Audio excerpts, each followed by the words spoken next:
Salut à toutes et à toutes et bienvenue pour fêter les 1 an de la chaîne Alter Ego.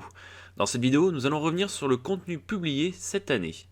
Mais également, nous allons pouvoir profiter d'un entretien spécial avec chacun des personnages ayant participé au JDR de cette année. Tout d'abord, Artefact saison 1, dont le premier épisode a été publié le 13 février 2021 et qui s'est achevé le 11 mai 2021 au terme de 26 épisodes. Cette année est également marquée par la parution de Artefact saison 2, débutant le 25 mai et étant encore en cours de parution avec 14 épisodes à son actif. Dans un style autre que les jeux de rôle, une série roleplay se basant sur l'univers de Skyrim a vu le jour d'une longueur de 3 épisodes postés pendant les vacances de Noël 2021. Donc dans les sous-parties de cette vidéo, je vous parlerai donc de mon appréciation sur ces séries et sur de potentielles anecdotes de tournage, mais également vous retrouverez les joueurs d'Artefact qui vous parleront de leurs expériences au travers de diverses questions. Bon visionnage! Du Je coup, stresse. premier guest, présente-toi. Tiens, je t'invite à, à te présenter. Je suis Gandalf et je joue à Rhinos. Salut. C'est un mage assez jeune qui a peu exploré le monde, mais qui a une magie unique qui fait que du coup, il s'en sert d'une manière particulière. Il arrive à bien la maîtriser parce que ses parents maîtrisaient bien la magie. Son père est archimage, donc très important, mais il est un peu parti tout seul, mon personnage. Pour voyager, parce qu'il a répondu à la soif d'aventure, un peu en quelque sorte, quoi. Je trouvais que c'était très bien, très content. Ça me vient, ça y est. J'étais très content de un peu la liberté que tu nous autorisais à avoir, parce qu'il y a quand même eu des moments où, surtout moi, je pouvais dire, hey, je fais un truc complètement chaotique et pas trop attendu, quoi. J'en avais pas parlé à l'avance. J'ai un peu décidé sur le tas et tu m'as dit, ok, vas-y, tu peux faire un truc assez important, assez vénère. Et t'as bien rattrapé le truc en faisant les conséquences et tout. Donc j'étais content de ça. Et je trouve que ça, c'est très JDR en fait. En vrai, alors, je pense que un peu, le premier truc qui me vient là tout de suite, même s'il y a eu pas mal de moments un petit peu genre grandiloquents, stylés, c'était le combat de Maren, le dernier. Genre, je te dis, c'est un peu le Battle Royale. Eh bien, en gros, la dernière bataille, je trouvais ça stylé de voir qu'ils avaient tous des réactions logiques. On était une équipe parmi quatre, et même si, bon, on sait que c'est des PNJ, tu jouais les PNJ, et tu jouais les PNJ en mode, bah, s'il y a une équipe qui a deux personnes qui sont assez proches, si tu prends une boule de feu sur l'un, bah, l'autre va essayer de le protéger. Ils nous attaquent, nous, comme n'importe qui, mais ils s'attaquent entre eux. Et ça, je trouvais que c'était sympa. Et en plus, ils avaient un peu, comme on avait pu leur parler avant dans des trucs entre les combats, mais du coup, on connaissait un petit peu personnalité des mercenaires. Alors que ça pourrait être genre un combat random où on fait, hey, regardez, c'est le méchant un peu stylé, il est un peu original et tout. Et là, même pas, parce que bah, c'est des gens comme nous. Donc, comme on a pu leur parler et tout, je trouvais que c'était un peu cool. Et je pense que moi, bon, vu que je jouais, j'ai pas trop ce truc, mais quand on regarde, ça doit être cool de se dire, genre, ah, lui, il était un peu cool, on l'aimait bien, parce que bah, on l'a vu deux, trois fois. Et là, il est en combat avec tout le monde. Genre, c'était un peu stylé.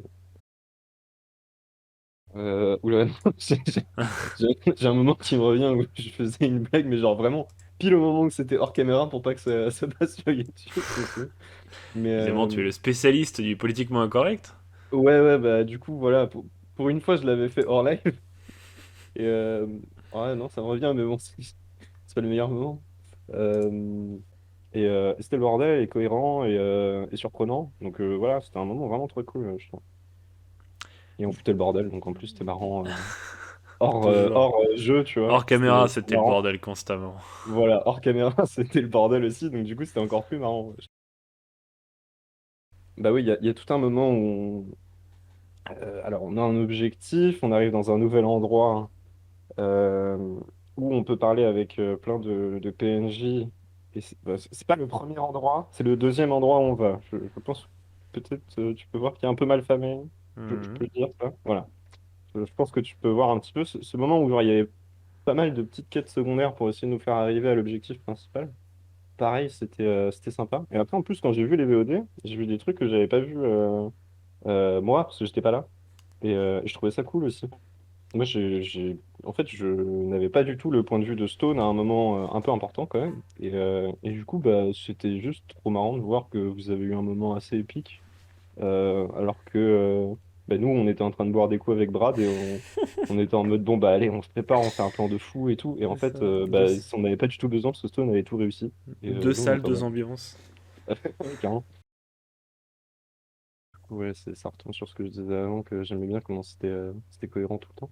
Et ça fait grave plaisir de voir que le monde, il évolue en parallèle à nous, ouais, comme tu disais. Et du coup, moi, personnellement, j'aime beaucoup, genre, me plonger dans un truc et me sentir, genre, dans l'univers. J'aime bien les jeux un peu ambiance, comme Subnautica, tu vois, où genre, Mhm. t'es le personnage, t'es dans l'endroit, et tout colle pour que t'aies l'ambiance, t'es dans le truc et tout, on te parle.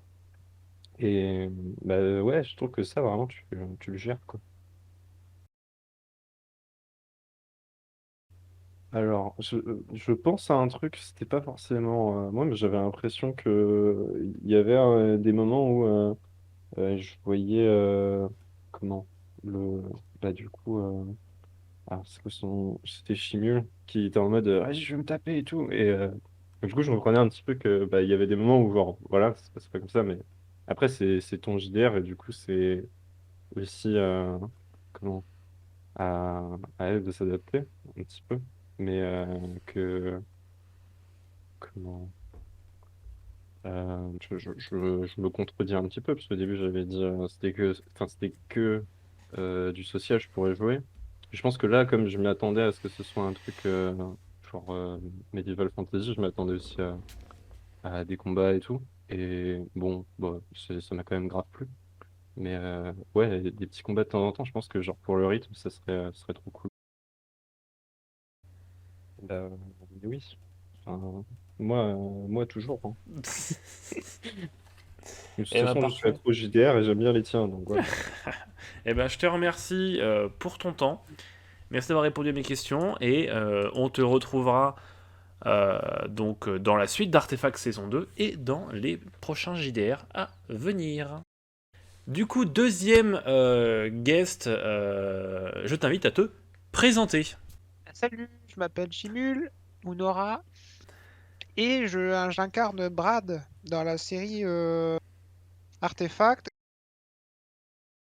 Ouais, alors, Brad Matchamp, ses origines en gros, c'est un perso qui est très inspiré de tous les gros persos musculeux qu'on voit dans les animés, style le colonel de Fullmetal Alchemist, Je suis Alex Louis Armstrong. Alex Louis Alex Armstrong. Armstrong. C'est Louis Armstrong d'ailleurs, ouais. Style Braum de League of Legends, etc. Et qui est couplé un peu à une histoire style, enfin pas style, mais une histoire qui pourrait être, par exemple, une fin heureuse de Hokuto no Ken, donc Ken le survivant pour la version française. C'est un personnage qui est très très marrant à jouer parce que c'est vraiment un peu dans la même vibe que son physique, c'est-à-dire un gars qui est très avenant, très gentil, contrairement à un peu l'opposé de ce que pourrait présenter son physique très brutal. Bon, il est pas très fin, mais c'est juste un gars qui fait sa vie et qui est heureux et il se balade et c'est tout quoi. Donc la première, pas la deuxième, Là, parce la que la première deuxième elle pour est l'instant. encore en cours là. Ouais. Bah, sur la première saison, alors c'était un peu les balbutiements du perso et un peu de l'histoire, donc il y avait beaucoup d'introductions. Mais de ce que je me souviens, ça remonte à quelques années maintenant, la première saison. Mais Donc, ouais, franchement, c'était hyper intéressant. Enfin, c'était très varié les environnements en tout cas qu'il y avait. Il y avait plusieurs types de. Enfin, c'était pas figé. Bah, par exemple, les jeux omnisports là, ça changeait un peu des combats et tout. C'était même si c'était pas ce que voulait le personnage, c'était très rigolo.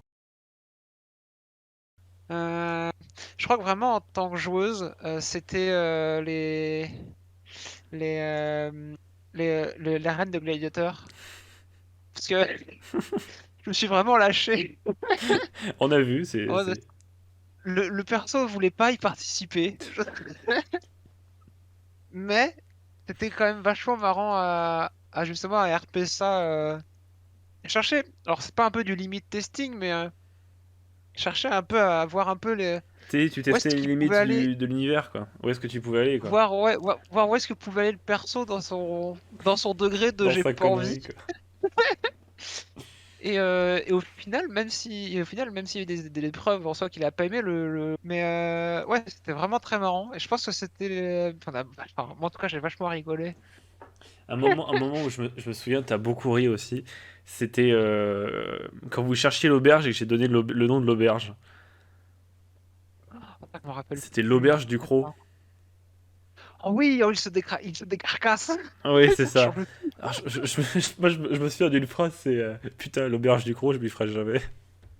Oui, bah oui. Le Je ou pense que les c'est les moments, d'ailleurs. moments où. Ouais. Bah, c'est plus une catégorie de moments où c'est. Alors, c'est un peu au détriment du jeu de rôle parce que du coup, ça part en couille, mais c'est le moment où on est vraiment genre fatigué parce qu'il est genre 3 heures, je sais pas quoi. Ça a plus de sens ce qu'on dit. Et c'est entre deux phases. Et c'est juste le chaos où tout le monde propose des idées débiles sur la scène qui va suivre. Aucune ne va être réalisée parce que c'est beaucoup trop débile. Mais c'est. Enfin, c'est. Donc en soi, Ça, les moments de fatigue intense, quoi. ouais, genre ça sort totalement du jeu. On explore un univers infini de possibilités qui seront irréalisables. Le multivers de la Mais connerie, comme je l'appelle. ouais, c'est vraiment débile. Et ça change, vraiment ça sort du jeu. Et après on se refocus comme on peut. Mais sur le moment, c'est quand même vraiment débile et marrant. Bah déjà, c'est plus abouti. En même temps, il y a eu beaucoup plus de trucs de réflexion, de ton côté d'écriture Mm. aussi. Plus abouti. Évidemment, on développe aussi le lore.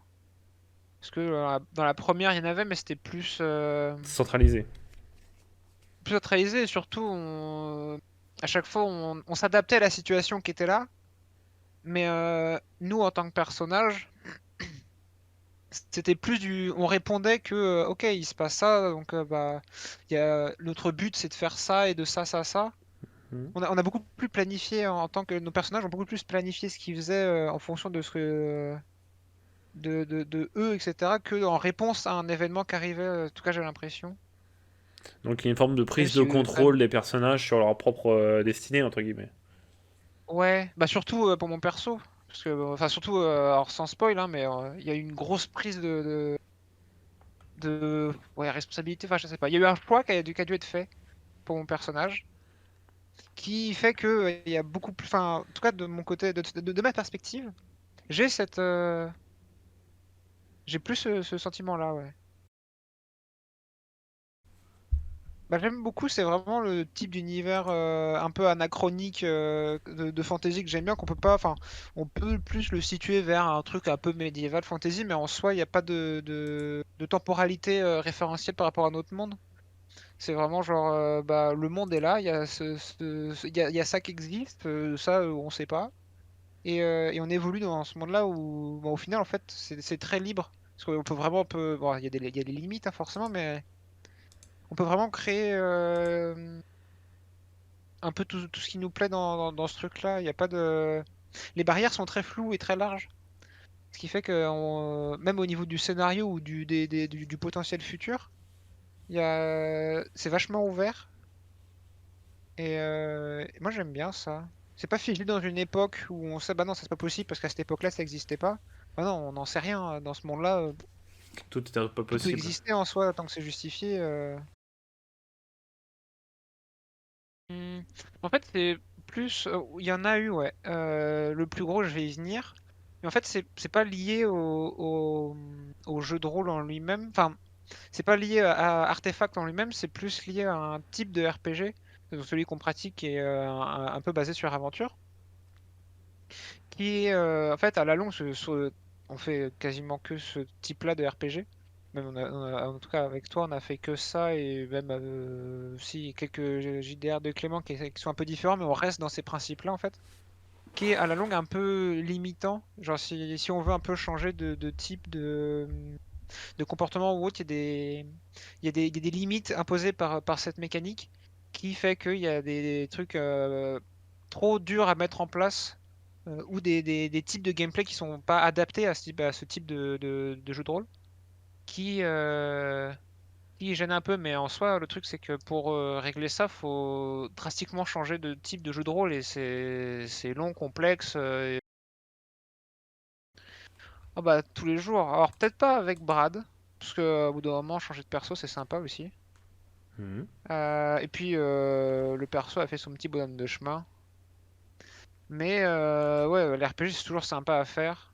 Même si moi ce que je préfère c'est quand même créer un personnage. Après son évolution parfois elle m'échappe un peu ou ça m'intéresse moins. Mais ouais, créer un personnage c'est vraiment quelque chose que je kiffe. Parfois j'en crée pour m'amuser. Bon, et bah écoute, merci d'avoir répondu à mes questions. Mais y a pas de Euh, soucis. on va se quitter ici et on va se retrouver nous avec Tabouret alias Stone pour la suite de cette vidéo. Merci. À toutes. Passons maintenant au troisième guest, donc je te laisse te présenter. Mon personnage ou moi en tant que moi? Les deux. Bon bah moi je suis Opossum, qui a varié de noms et de surnoms sur cette chaîne de Autrefois façon Tabouret, assez vénère. autrefois Malden. Autrefois Malden. Mais je pense que Tabouret et Opossum ça va rester un petit moment. Et aussi du Dwight Tipou à un moment, mais ça c'était plus pour le troll. Qui du coup est Stone, qui est bah, du coup un nécromancien tank, bizarre, guerrier, chelou. Qui est très inspiré de Yorick de League of Legends, pour ceux qui connaissent. Bon, du coup, Stone, à la toute base, c'était un projet de mon propre univers de RPG, que j'ai du coup réutilisé pour celui de Quetzal. C'était un truc tout con, en fait, c'était juste pour présenter un petit peu les origines de la nécromancie. Et un petit peu les ordres religieux de mon univers. Stone, c'était un petit peu les origines de ces deux univers-là. Dans le sens où c'était un ancien, un ancien prêtre qui s'était retrouvé mêlé à des affaires de nécromancie contre sa volonté et qui du coup essayait de qui avait plus ou moins été maudit et dont la malédiction disait qu'il ne pouvait pas crever tant que la malédiction des nécromanciens n'était pas levée, donc il devait tuer toutes les créatures nécromantiques. Et du coup, il se retrouve un petit peu là, alors que lui, il a juste envie de crever. Son objectif, c'est de mourir, et il sait qu'il peut pas mourir tant qu'il a pas fini sa mission. Et du coup, il est un petit peu dans cette espèce d'équilibre que lui, il veut briser et qu'il n'arrive pas à briser tout bonnement. Non, bah du coup, j'avais bien aimé. Parce que même si, là, il y a 2 secondes, je disais, il n'y avait pas tant de combats que ça, c'est pas non plus une critique, en fait. Je pense que c'était un bon équilibre qu'on avait atteint justement entre le combat et d'autres aspects de RPG qui sont parfois laissés de côté avec les énigmes et tout ça. Bon, les énigmes étaient un petit peu simples. Je me souviens que le 5 il était un petit peu déprimé. Ouais, parce que pour l'anecdote, pour les gens, la première version du Sphinx que j'avais faite, elle était infaisable. Elle était infaisable parce que j'avais testé sur des potes et personne n'a dépassé la question 1. Moi, je veux bien que tu me retrouves les questions éventuellement parce que comme j'aime bien les énigmes, je suis sûr que je peux la Ouais, résoudre. je crois que j'ai dû les supprimer, mais il faudrait que je le recheck à l'occasion. Mais c'était vraiment dur. Et après, je me suis dit, non, on va lisser le truc, faut pas non plus qu'il bug pendant 3h30. Faut pas que ça soit chiant non plus, quoi. Et d'ailleurs, j'ai une question par rapport à ça. Qu'est-ce qui se serait passé si on avait répondu faux et qu'on avait perdu nos crédits? On se serait battu contre le Sphinx? Oui. Oh putain de merde, si j'avais su, j'aurais pas donné les réponses. Oui, le Sphinx se serait levé, vous aurez attaqué. Oh putain, on aurait pu avoir un combat supplémentaire. Puisque, alors je l'avais noté dans le scénario, mais je l'ai pas dit à l'oral, mais l'équipe qui était après vous, pardon, a échoué aux épreuves du Sphinx et se sont fait massacrer par le Sphinx. Ah là là, rip l'équipe. Hein. Bah en vrai, je pense justement le coup du Sphinx, juste parce que c'était un moment de pure rigolade. Genre, je me suis trop amusé, c'était trop drôle. Pendant les tournages, je pense que c'est juste le nombre de conneries à la seconde qu'on était capable de dire avec les... mais du coup, un autre moment que j'ai adoré, en plus de toute cette petite cohésion qu'on avait juste entre nous et le nombre de blagues à la seconde qu'on pouvait sortir qui était absolument psychédélique, il y avait une certaine entente entre certains joueurs particuliers. Genre avec Arinos, je sais que voilà, c'est Arinos et Stone maintenant ils sont potes, tu vois. Mhm. Est-ce que Arinos et Brad, est-ce que Brad et Stone ils sont amis? Je pense qu'ils s'en battent les couilles l'un de l'autre, tu vois. Ouais, disons qu'il y a J'ai un minimum de respect pour lui, mais ça s'arrête là. On n'est pas amis, on est potes. Ouais, donc en fait, t'as bien aimé plutôt les développements internes entre les personnages, quoi. Donc les Ouais, éléments de ça, complicité entre les personnages. J'ai trouvé que ça c'était super bien et surtout on a réussi à rendre ça très logique dans le scénario, quoi. Bah en vrai, pour le moment, je vais mettre un droit de veto sur cette question et dire je la réserve pour la saison 3. Parce que genre mon appréciation de la saison 2 va énormément dépendre de comment est-ce que ça se passe par rapport à notre commanditaire. euh, Par rapport pour qui moi, aux je vais- événements de la saison 2, du coup. par rapport aux Directement. événements de la saison 2. Parce que c'est ça qui va jouer sur comment est-ce que j'ai aimé cette saison, je pense. Donc je mets un veto, je dis non, je ne dis pas pour le moment. D'accord. C'est un univers sympa, t'as réussi à créer quelque chose de construit et de logique. Genre, je pense que c'est un bon univers. J'ai pas grand chose à dire de plus. Mais il y a des moments de creux, mais ça, en vrai, je pense pas que ce soit nécessairement mauvais. Les sessions sont un peu longues et surtout elles sont très disparates. C'est-à-dire qu'il y a vraiment des fois où il va y avoir 3-4 semaines qui s'écoulent entre deux sessions. Et je sais que c'est parce que tout le monde n'est pas facile à choper et je suis le premier à être difficile à récupérer. Mais je fatigue très très vite en RPG. Hmm. Et le fait d'avoir des sessions comme ça qui pouvaient durer 3-4 heures, c'était Et effectivement, on a plus que 3-4 heures, discuté, c'était très on très a dur. discuté en interview du coup avec les autres précédemment. Et effectivement, c'est ce que je disais à Rhinos, c'est qu'à l'avenir, on limitera les sessions à 3 heures max. Ouais, parce que vraiment, moi je prenais des dégâts mentaux pendant toute la session. Ouais, ouais, En parce vrai, que c'est ça. Parce qu'en fait, je me souviens de la fin de Artefact saison 1 qui a été rush. Un peu rush parce qu'on était tous crevés, il était 4 heures du mat. Donc ouais, voilà. c'est plus réalisable, c'est pas réalisable en fait. À l'avenir, on fera juste, voilà, on commencera à 21h, on finira à minuit. Comme des vieux. Ouais. Mais c'est bien, tu vois, comme ça, après, s'il y en a qui sont encore en forme, ils peuvent faire autre chose de leur côté. Ouais, Voilà, c'est une ça. petite partie de Phasmo. Mais ça sera mieux d'espacer les trucs. Bah oui, clairement. C'est un bon RPG. Alors, à refaire, qu'est-ce que tu entends par à refaire? Saison 3, intersaison, spin-off. Ah, voilà, saison 3. Saison 3, intéressant, oui, clairement, je me lance dedans à cœur ouvert, surtout que j'ai plein de personnages que j'aimerais incarner. Bon voilà, bah écoute, merci à toi. Je vais passer Je avec t'en le prie. dernier guest. Et ensuite, on fera une petite conclusion personnelle sur la chaîne. Merci. Bye bye. Du coup, 4e interview avec notre invité Piouf. Je te laisse te présenter qui tu es et le ou les personnages que tu as incarnés. Bien, bonjour, du coup moi c'est comme il l'a dit, c'est Piouf, donc j'ai 27 ans, je suis un joueur de jeux de rôle depuis quelques années et j'étais très content quand elle m'a proposé de venir les rejoindre sur Artefact, où du coup j'incarne Mayflower qui est une sorte de dryade Springon, quelque chose dans le délire une femme plante. Qui a complètement perdu ses racines, hein, qui n'a aucun lien avec les racines de son peuple, ne connaît rien de sa culture puisqu'elle en a été séparée très très jeune. Et tu as également joué dans le début de la saison 2 Rodéo, le chien de Bran, car ton personnage devait arriver plus tard. Il est vrai que j'avais joué Rodéo. J'avais fait un très bon roleplay de chien en me contentant d'aboyer. Voilà. C'est vrai. Non mais t'avais fait l'effort au moins que le chien puisse ressentir des choses, tenter de les aider, les faire comprendre et tout ça. Bon, tout le monde n'en avait pas grand chose à foutre. Ouais, Mais, de toute façon, c'est le chien, quoi. C'est le chien. Eh bien... Bah... En fait, c'est difficile parce que les événements les plus marquants, du coup, pour moi, sont des éléments de spoil. Du coup, ça m'embête un petit peu. Mais du coup, ça a été une saison... ça a été génial. J'ai trouvé ça très très drôle de jouer du coup avec mes amis sur cet univers que tu as créé, Quetzal. Et... comment dire, je suis impatient de voir comment est-ce que la situation va évoluer dans d'éventuelles prochaines saisons, etc. Ouais, Je pense qu'on se prépare à des retournements de situation incroyables. Et parce qu'on retrouvera Mayflower du coup dans la saison 3 d'Artefact qui arrivera quand elle arrivera. Les moments qui m'ont plus plu dans les tournages.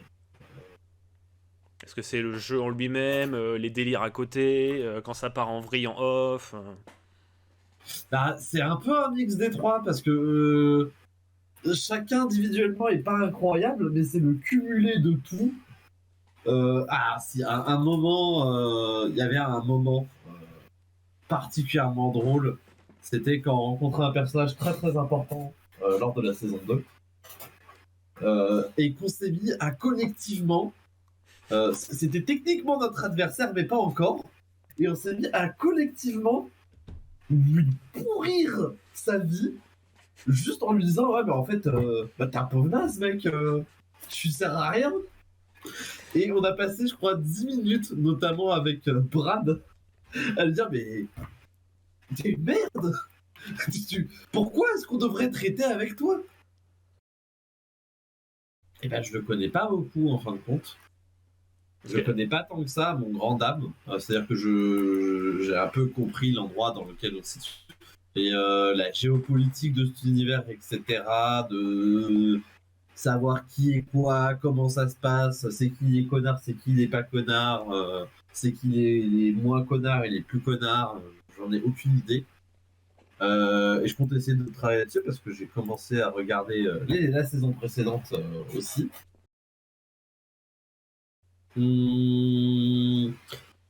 Alors c'est plus lié directement à mon personnage et on en a déjà discuté un petit peu. C'était que mon personnage est censé être pas non plus important, mais représentant d'une certaine autorité. Et qu'il y avait un gros battage de couilles de cette autorité quand j'ai rencontré des gens qui techniquement étaient censés être plus ou moins pas sous mes ordres, mais compliant.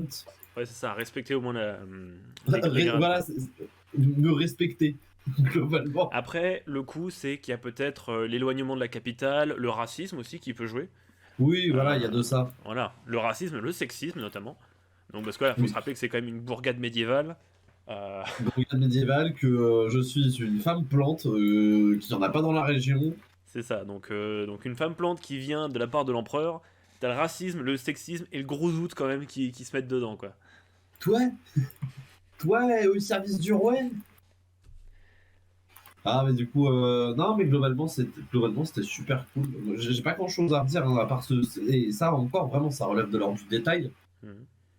Non il y a pas grand chose à dire, c'était vraiment super hein. Moi j'ai eu du fun de bout en bout.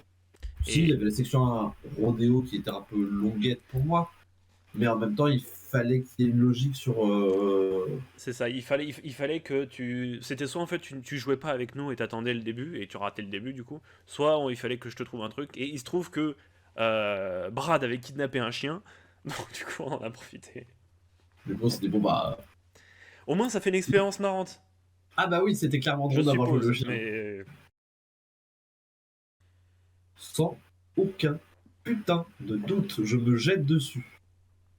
Et ben dans ce cas, je n'attends que ça. On retrouvera donc Mayflower et Rodeo, bien sûr. Bien entendu. Dans Artefact saison 3. Qui, comme je disais, arrivera quand elle arrivera. Un jour. Et ben merci pour cette petite interview qui clôture du coup cette partie 1 sur les guests. Je te fais des gros bisous et je vais aller continuer ma vidéo. A plus. A plus. Alors pour ceux qui ne le savent pas, Artefact saison 1 a été tourné en 2011, ce qui est quand même ultra vieux. D'où les piètres qualités de nos micros. Je l'avais posté intégralement sur ma chaîne de gaming principale, Quartzal, mais fin 2019 j'ai eu envie de me spécialiser dans les jeux de rôle et de faire des vidéos un peu plus travaillées que ce que je faisais sur la chaîne. C'est donc au terme d'un an de préparation que du coup la chaîne Alter Ego JDR et les saisons 1 et 2 d'Artefact ont pu voir le jour sur cette chaîne. Le concept d'Artefact est né du cadavre d'un précédent JDR qui s'appelait Dawn of quelque chose, Dawn of je sais plus quoi, qui se basait sur un groupe d'aventuriers au service d'un roi humain qui voulait retrouver les esprits des 6 éléments. Les mêmes 6 éléments qu'on a dans Artefact et ces 6 éléments qui sont inspirés des 6 attributs de Yu-Gi-Oh! Sauf que, bah, fiasco total, le scénar était nul à chier, le gameplay était 100% pompé sur aventure, donc du coup pas original pour un cachou, et en plus on se perdait dedans. Aujourd'hui, bon, certes, le gameplay est un dérivé d'aventure, mais c'est amené à changer dans les saisons à venir. L'idée d'Artefact est venue bien après, car j'adorais le principe d'armes légendaires dans Skyrim. La masse de Molakbal, la dague de Méonès Dagon, etc.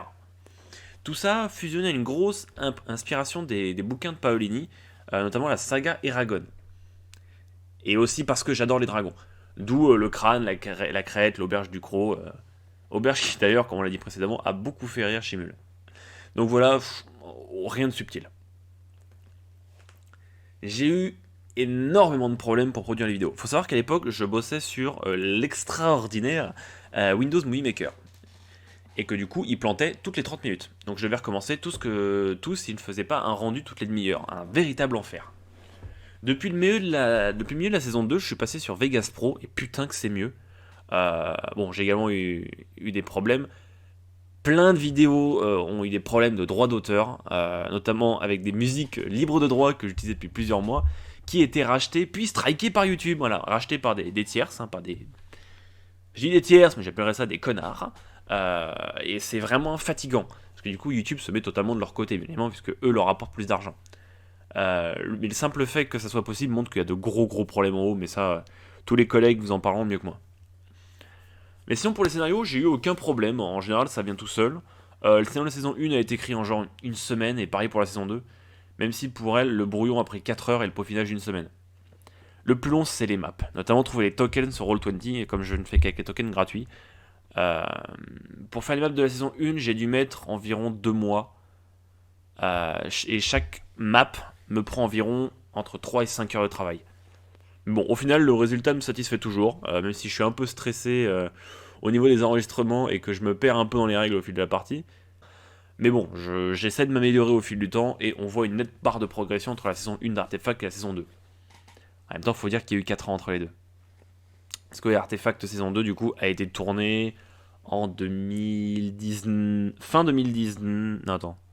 Mi-2020, voilà ça, mi-2020, et on l'a terminé que début 2021. Alors là, on change totalement de l'aspect des jeux de rôle, mais pas complètement, selon moi. Un jeu de rôle, ça, c'est se glisser dans le rôle d'un personnage, chose que je ne fais qu'avec les PNJ de mes histoires.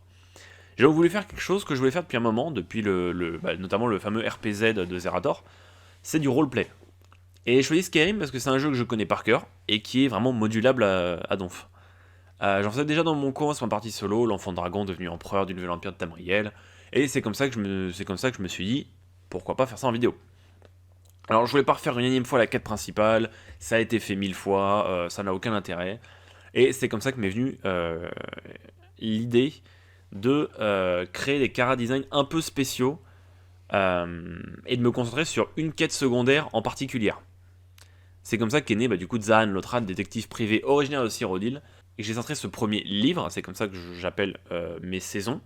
Les épisodes sont des chapitres, sur la quête du repos du marin et du phare d'Ivronde. Une quête que j'avais adorée à l'époque, et que du coup je voulais vous faire partager, parce que très peu de gens la connaissent au final.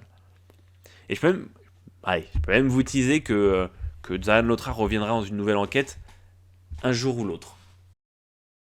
En tout cas, merci à tous de suivre la chaîne Alter Ego JDR depuis maintenant 1 an. N'hésitez pas à recommander la chaîne à votre entourage et à continuer de me soutenir, comme vous le faites, pour que la chaîne grandisse et vous offre encore plus de contenu. Gros bisous à tous et à la prochaine pour de nouveaux JDR qui arriveront après la saison 2 d'Artefact. Ciao!